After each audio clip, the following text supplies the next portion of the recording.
But I think then you've got to be finished with doing anything in Europe because you don't want to be coming and going all the time. That's why I'm happy to be based in Europe now. Okay. Yeah. Nice. Do you think there's a location missing off the World Cup calendar that should be on it at the moment? Because you do loads of travelling and... There's a lot of locations missing off the World Cup calendar. It's a European Cup. How many do you think? So definitely West Coast US as well. True. That's where like there's still quite a lot of the industry. Yeah. And there's a lot of people that would show up when there's a race. So it's going to be like an epic race. South America, I don't know which country, but any of them, they're all going to show up for the race. Like most of the social media following is in South America for some reason. Is that right? Like Chile, Santiago, for some reason, always in the top of my social media following. Is it? Yeah. And they really follow it well. Like you go to a race and they know all the riders. Like so even they're following everyone, you know. And then Asia, so you need probably Japan, then you need like somewhere else as well, and then Australia and New Zealand.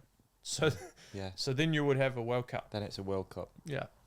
Not a Euro Cup. It excites me so much imagining all those rounds. Yeah. Like that for sure. That is a hell of a series, that is. Yeah. But also makes it harder for everyone. Yeah. That's the thing. And That's it would like be the an balance, experience, isn't it? yeah. That's the balance. It's like all these privateers that are struggling to get to... But Leogang are going to really struggle to get to Japan. But like from New Zealand, Japan's halfway to Europe, so it's easier then.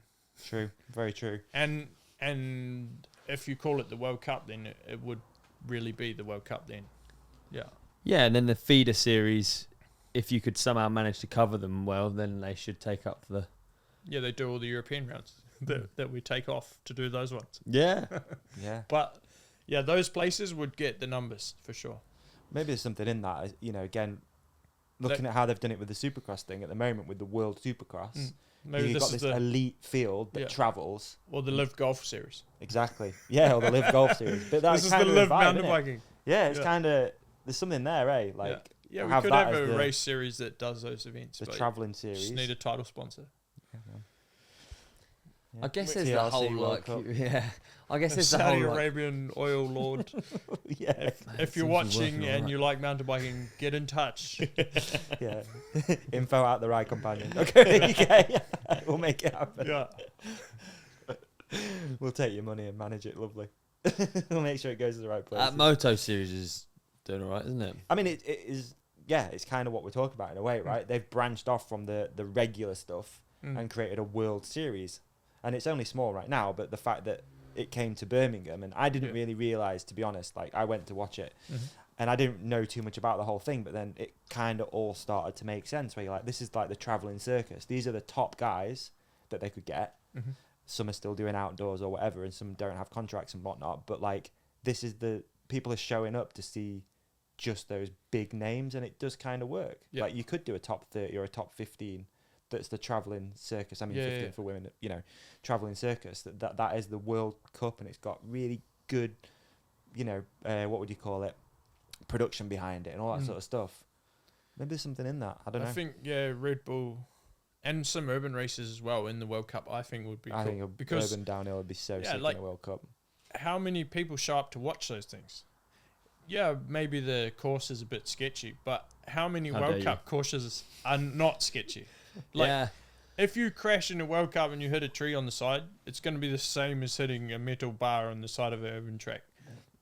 Pretty much. I always think that. I think like what it is the corners on a mountain bike sort of make themselves so the compression you can like read it, whereas on a bit of tarmac you can't see it. So I think there's naturally that danger added.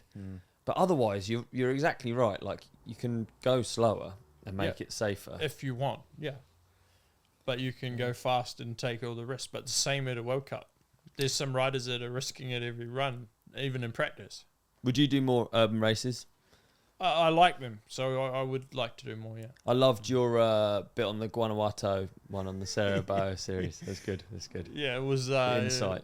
A good laugh, that one. Yeah. Yeah, for sure. Yeah. So what would be that series?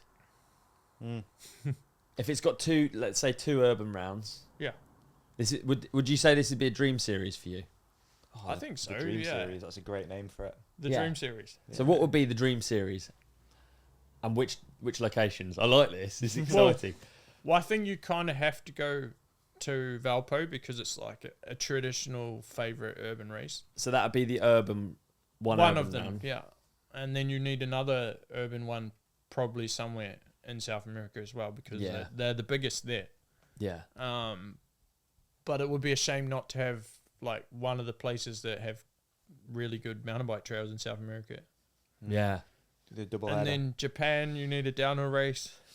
So we're really planning big series here. Yeah. New Zealand and Australia, I think you probably have to go to Queenstown. So one of the places. And then probably everyone would want to go to Coronet Peak. Yeah. Because the dirt's sick and it looks cool on video. So Yeah. I love the idea of the West Coast American one. Yeah. Never really thought about that. Like you said, there's so much industry there there. would be Mammoth Mountain or Big Bear, maybe. Yeah, Big Bear would be good. Say, yeah. And then then you have like a bit of everything. Okay, that's the one. But You've missed out. What about Fort William? I thought you were gonna just get on to the next, and the next round would be in Fort William. Yeah. Peas Lake, innit? yeah, Yeah. Peas Lake World Be a Cup. good one. Yeah. and Whistler, of course, because that track they raced in the weekend looked Wow, pretty it's gnarly. insane. Yeah, Look really good. yeah, Yeah, man, you got to respect what they're doing. Crankwork's doing. They really Yeah. seem to turn it up a little bit with the whole production and downhill and getting athletes to it and stuff. Yeah. It's changing. Is indeed. Do you want me Things to are do my changing. jingle again? What was we it? got sidetracked. We got Oh, yeah. sidetracked. Yeah, We've ended up. apologies. It's the problem with podcasts, isn't it? Mm. Well, I'm not going to do the jingle again. Right, first question. Riley 7R. Why did you thump Nigel Page? Did you enjoy this clip? If so, please like and subscribe. The full episode is available by hitting one of the links on the screen right now, or type the Ride Companion into your favourite podcast app. We've even put links in the show description for you. Cheers!